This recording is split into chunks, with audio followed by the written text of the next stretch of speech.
Vous dites que 40% des ressortissants algériens qui vivent en France ne sont ni en emploi, ni en études, ni à la retraite. Ils ne travaillent pas, ils n'étudient pas, et ils sont pas à la retraite. Ils sont où alors?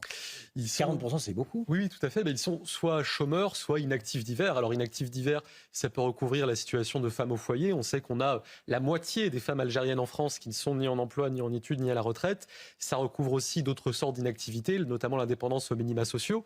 Et de ce point de vue, mais comme d'autres, l'immigration algérienne incarne, elle n'est pas la seule concernée, mais elle incarne des difficultés structurelles de notre immigration, qui est marquée globalement par une très faible intégration sur le marché du travail et par une plus forte consommation des dépenses publiques et notamment de certaines dépenses sociales.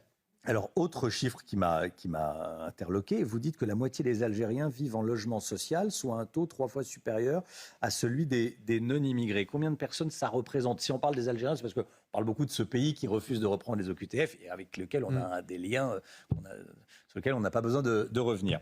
La moitié des Algériens vivent en logement social? Oui, tout à fait, 49% pour être précis, donc c'est 4 fois plus que les non-immigrés. Ça fait d'ailleurs des immigrés originaires d'Algérie le principal groupe immigré en nombre absolu dans le logement social. Et ce qui est assez marquant par ailleurs, c'est que c'est un phénomène de surreprésentation qui perdure à la deuxième génération. Chez les descendants d'immigrés algériens, ce taux de présence en HLM, il reste de 44%. Et ça a d'autant plus d'impact que les Algériens sont aujourd'hui encore la principale population immigrée en France. La moitié des immigrés algériens qui vivent sur le territoire sont d'ailleurs arrivés depuis l'an 2000. Donc c'est à la fois une immigration extra-européenne ancienne, parmi les plus anciennes en France, qui a débuté dans les années 50, mais c'est aussi un phénomène contemporain qui se poursuit. Le phénomène que vous nous décrivez à l'instant pour les logements sociaux, il est vrai également pour le taux de chômage. Vous précisez que le taux de chômage des enfants d'immigrés algériens est plus important que celui de leurs parents.